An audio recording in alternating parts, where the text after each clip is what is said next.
and you'll have a chance to check your work. All the recordings will be played once only. The test is in 4 sections. At the end of the test, you will be given 10 minutes to transfer your answers to an answer sheet. Now turn to Section 1. Section 1.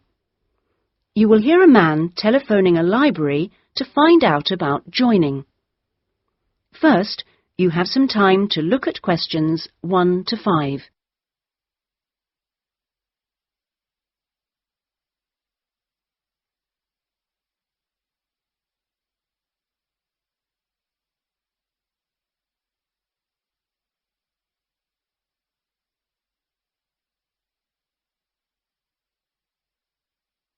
You will see that there is an example which has been done for you. On this occasion only, the conversation relating to this will be played first. Good morning, North College Library. How can I help you? I was wondering if it was possible to join the library. Are you a student at North College? No, I'm not, but someone told me it was possible to join even if I wasn't. That's right, it is. Are you over 18? That's our minimum joining age. Yes, I am. The minimum joining age is 18, so 18 years has been written in the space. Now we shall begin. You should answer the questions as you listen, because you will not hear the recording a second time. Listen carefully and answer questions 1 to 5. Good morning, North College Library. How can I help you? I was wondering if it was possible to join the library. Are you a student at North College? No, I'm not, but someone told me it was possible to join even if I wasn't. That's right, it is. Are you over 18? That's our minimum joining age. Yes, I am. That's no problem then. Could you tell me what I have to do to join? Well, you'll need to come into the library and fill out some forms. You'll also need to bring 2 passport photos with you. We also need 2 documents for ID, so a driving license would be fine. I've got that. And what else? A credit card? No, it needs to have your address on it. Shall I bring a bank statement? Would that do? That'll be fine.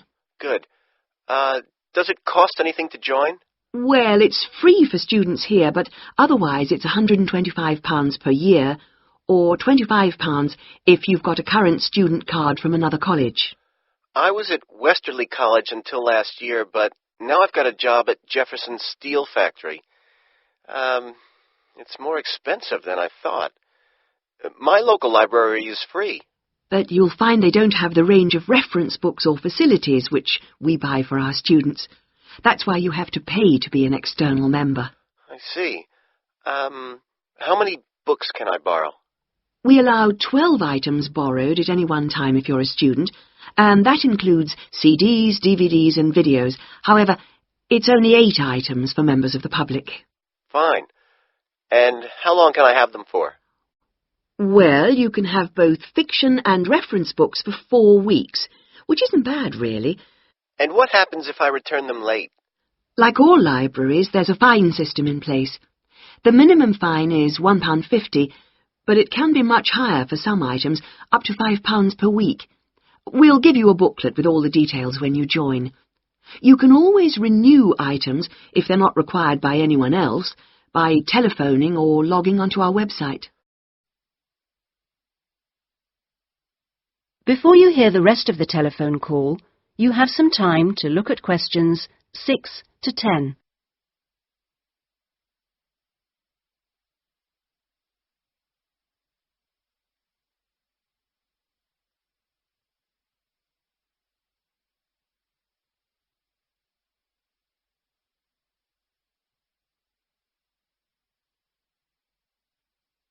Now listen and answer questions 6 to 10. What about the computers? Can I use them free of charge? For college students it's free, but for external members like yourself, the first hour is free, and then we make a nominal charge of £1 per hour thereafter. Do I have to book in advance for them? Oh, yes, it's advisable. Most people tend to book 24 hours in advance, although sometimes you can get one with only 6 hours' notice. However, the earliest you can book a computer is 48 hours before you need it, and you can only book 1 hour at a time. If no one else has booked the computer out, then you may be able to have another hour if you want. We have a wide range of databases, so the computers are in great demand. I'm thinking of doing some writing, and I might need to access national newspapers. Do you have them on these databases? We do indeed. We've got all the big nationals, The Guardian and The Observer, The Independent, and The Times and Sunday Times. We've also got all the local papers and a wide selection of magazines. Excellent. I assume you have photocopying facilities? Of course. 5p a sheet for both A4 and A3 black and white copies, and 40p a sheet for colour. You can get a card from the counter here. It doesn't take coins. Okay. Oh, by the way, another thing I was wondering about was if you ran any writing classes through the library.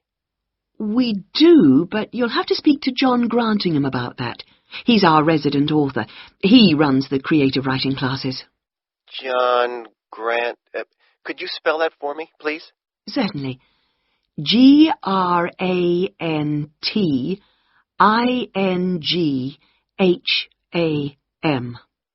Are the classes here at the library? Yes, he's here on Thursday evenings. Oh, no, sorry, Friday. He's just changed it. You can contact him by emailing the library. Okay. Right. Well, that's about all I need to know. Thank you. I'll be along later this week to join. Thanks. Bye. That is the end of section 1. You now have half a minute to check.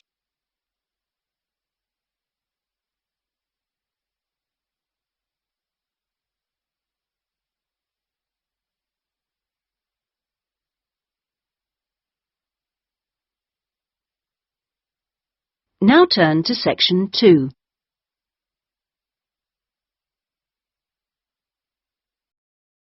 Section 2.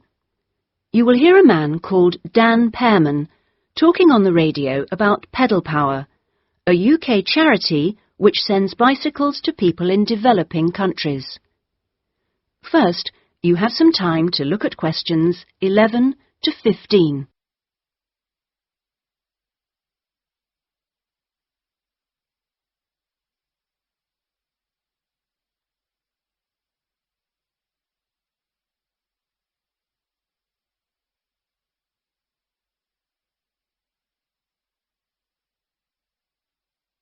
Now listen carefully and answer questions 11 to 15.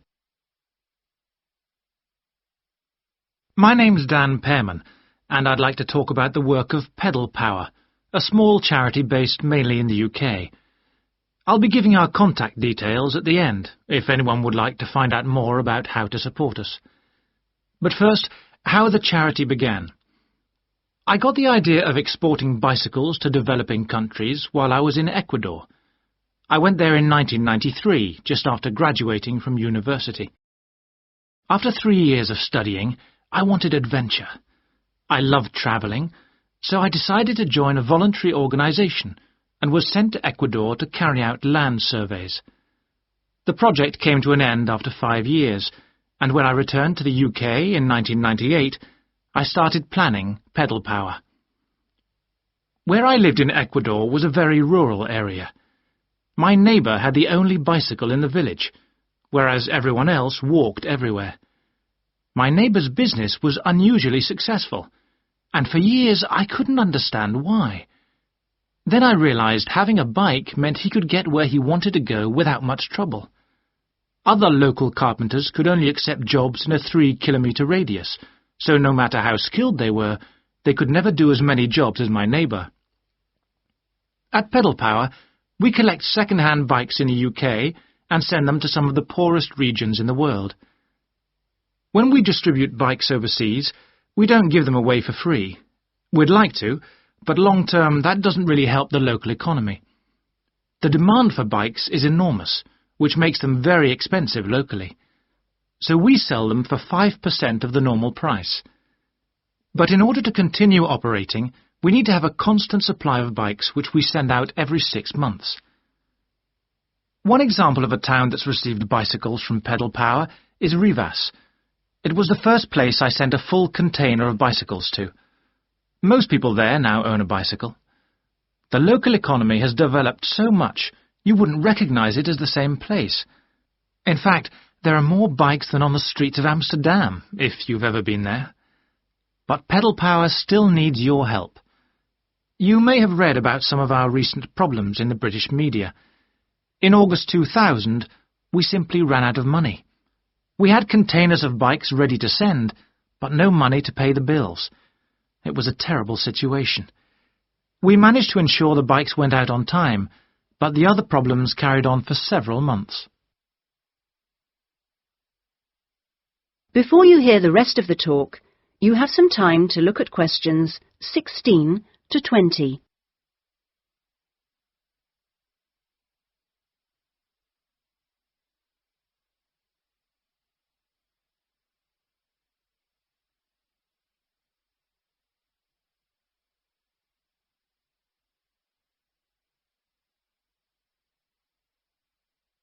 Now listen and answer questions 16 to 20.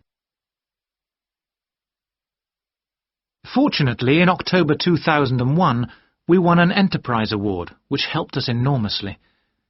We invested 15 of the £75,000 prize money to help secure our future.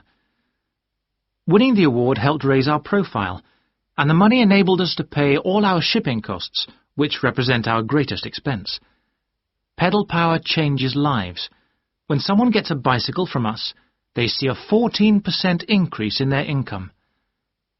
We're currently looking to invest in computers so that our office staff can do an even better job. Because of our work, people in a number of countries now have a better standard of living. So far, we've provided 46,000 people with bikes. But we'd like to send more, at least 50,000 by the end of the year. Now, there are many ways in which you can support the work of Pedal Power, not just by taking a bike to a collection in your area. I should also like to say, if you do have a bike to donate, it doesn't matter what condition it's in. If we can't repair it, we'll strip it down for spare parts. Of course, to do that we always need tools, which are expensive to buy, so we welcome any that you can give. Also, you could help by contacting the voluntary staff at our offices. They'll be able to suggest activities you could organise to bring in funds for us. People do all kinds of things, including, of course, sponsored bike rides. Also, we're always interested to hear of other places that would benefit from receiving a consignment of bikes, and welcome suggestions from people who've been to developing regions on their travels. We hope that by talking on radio programmes like this, we will be able to raise public awareness, which will lead to government organisations also giving us regular financial support, something that we really need. If you'd like some more information about where to donate an old bicycle or offer help in other ways, please contact us on 019. That is the end of section 2. You now have half a minute to check your answers.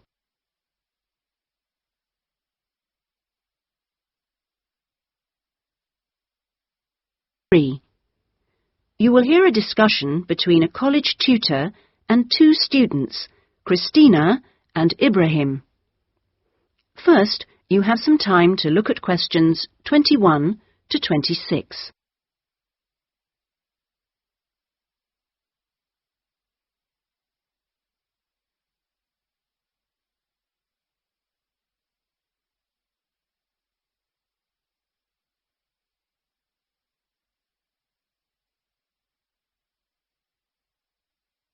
Now listen carefully and answer questions 21 to 26.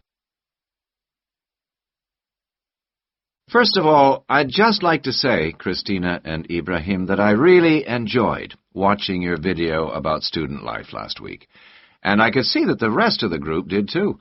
You did really well, and I hope that you got a lot out of it. I'd like to use this tutorial as a feedback session where you reflect on the experience of doing the project. So, Christina, I was wondering, what did you enjoy most about making the video? I liked using the camera. Is it the first time you've operated one like that? Yes, it is. Well, the results were very good. Anything else? I also enjoyed visiting one of the British students we filmed. I'd never been inside a British home before. Okay, Christina, thanks. What about you, Ibrahim? What did you enjoy? Well, for me, it was a very good chance to get to know students who are on other courses, because everyone in our group is studying English, and we don't usually have much to do with the rest of the college. Yes, good. Do you think you'll maintain the contact now? Well, I hope so. I've invited 3 of them to have dinner with me next week. Great. If you haven't decided what to make yet, I can tell you they'll love trying Arab dishes. And, of course, it's good for your English, too. Christina, what did you find? What was the most useful aspect of the project from the point of view of the English practice? I think when we were being shown how to edit the film, we had to follow the instructions, and that was very good practice for me. And I also learned some technical words that I hadn't heard before. What about you, Ibrahim? What was the most useful for your English? It was listening to the British students, because they don't speak as slowly as most of the tutors on our course. I think they speak at natural speed, so it forces me to get used to it. And they use a lot of slang. So you learned some new words which will be useful? Yes. Good. I'm glad it helped. Well, we've talked a little bit about enjoyment and about language practice. Were there any other benefits? What else did you feel you'd learned from the project? Was it useful in other ways? Yes, well, firstly, I learned how to use a video camera, and also I think I really learned a lot about working together with other people. I've never done anything with a group before, and we had to find ways of cooperating, and compromising, and sometimes persuading people when they don't agree with you. Yes, that is a very useful experience, I know. Before you hear the rest of the discussion, you have some time to look at questions 27 to 30.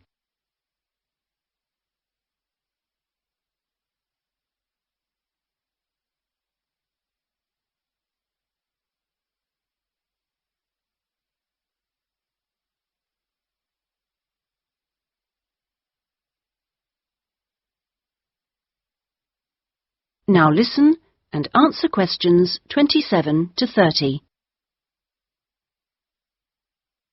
What about you, Ibrahim?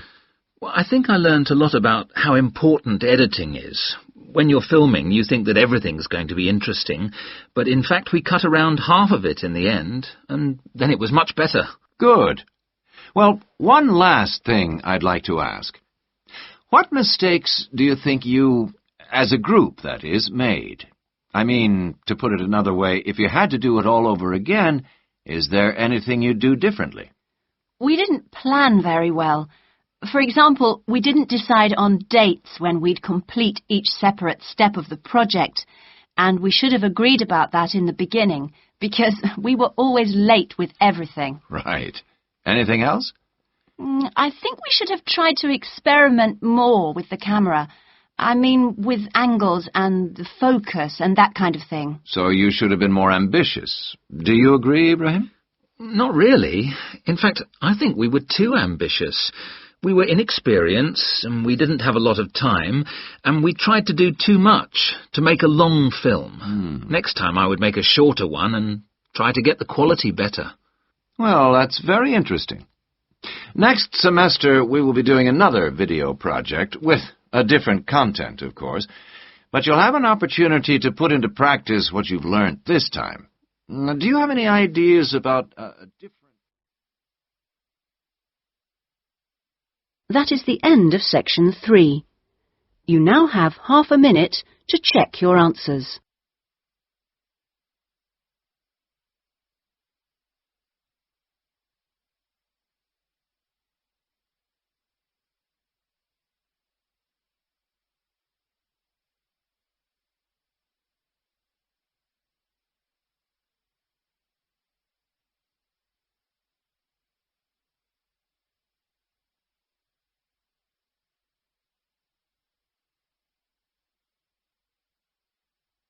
Now turn to Section 4.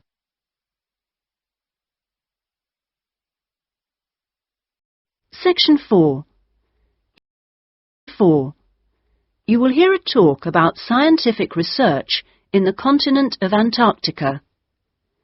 First, you have some time to look at questions 31 to 40.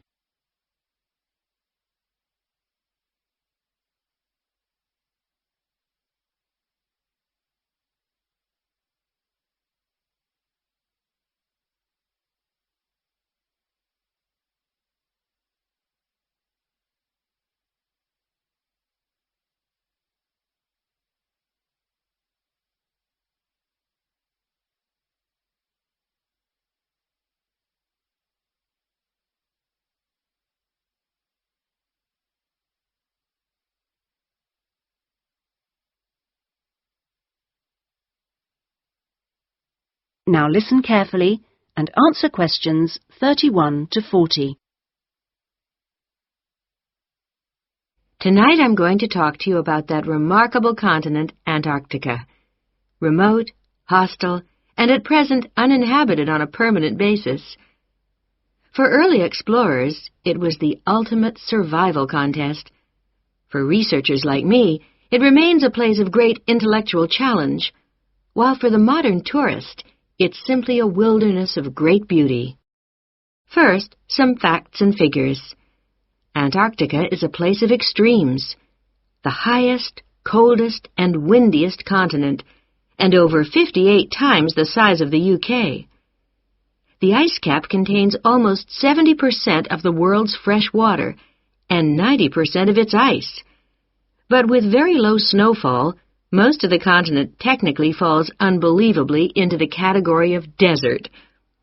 Huge icebergs break off the continent each year, while in winter, half the surrounding ocean freezes over, which means its size almost doubles.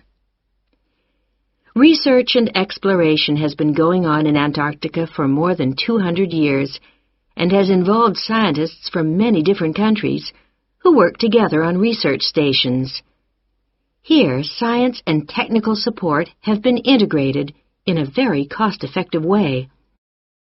Our Antarctic research program has several summers-only stations and 2 all-year-round ones. I was based on one of the all-year-round ones. The research stations are really self-contained communities of about 20 people. There's living and working space, a kitchen with a huge food store, a small hospital, and a well-equipped gym to ensure everyone keeps fit in their spare time. The station generates its own electricity and communicates with the outside world using a satellite link. Our station, 01, had some special features. It wasn't built on land, but on an ice shelf, hundreds of meters thick.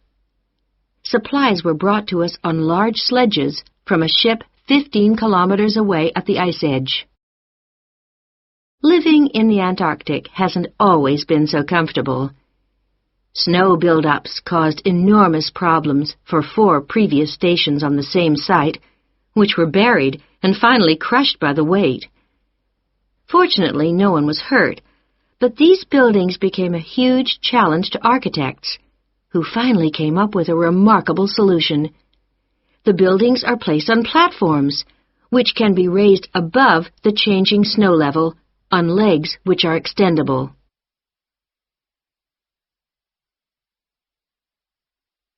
Food is one of the most important aspects of survival in a polar climate. People living there need to obtain a lot more energy from their food, both to keep warm and to undertake heavy physical work. Maybe you know that an adult in the UK will probably need about 1,700 kilocalories a day on average. Someone in Antarctica will need about 3,500, just over double. This energy is provided by foods which are high in carbohydrate and fat. Rations for field work present an additional problem. They need to provide maximum energy, but they must also be compact and light for easy transport. Special boxes are prepared, each containing enough food for one person for 20 days. You may be familiar with coffee processed by freeze-drying, which preserves the quality of the food product while making a large saving in weight. Well, this type of presentation is ideal in our situation. It wasn't available to earlier polar explorers whose diet was commonly insufficient for their health. I think that being at the cutting edge of science has a special appeal for everyone working in Antarctica, in whatever capacity. As a marine biologist, my own research was fascinating, but it's perhaps climate change research that is the most crucial field of study. Within this general field, surveying changes in the volume and stability of the ice cap is vital, since these may have profound effects on world sea levels and on ocean currents. A second important area is monitoring the size of the hole in the ozone layer above Antarctica, since this is an indicator of global ultraviolet radiation levels. Thirdly, bubbles in the ice sheet itself provide an index of pollution, because frozen inside them are samples of previous atmospheres over the past 500,000 years, and these provide us with evidence for the effects of such human activities as agriculture and industry. There are an increasing number of opportunities for young people to work for a period in Antarctica, not only as research assistants in projects like mine, but also in a wide range of junior administrative and technical positions, including vacancies for map makers. I hope that the insights I've provided will encourage you to take up these opportunities in this fascinating continent. That is the end of section 4. You now have half a minute to check your answers.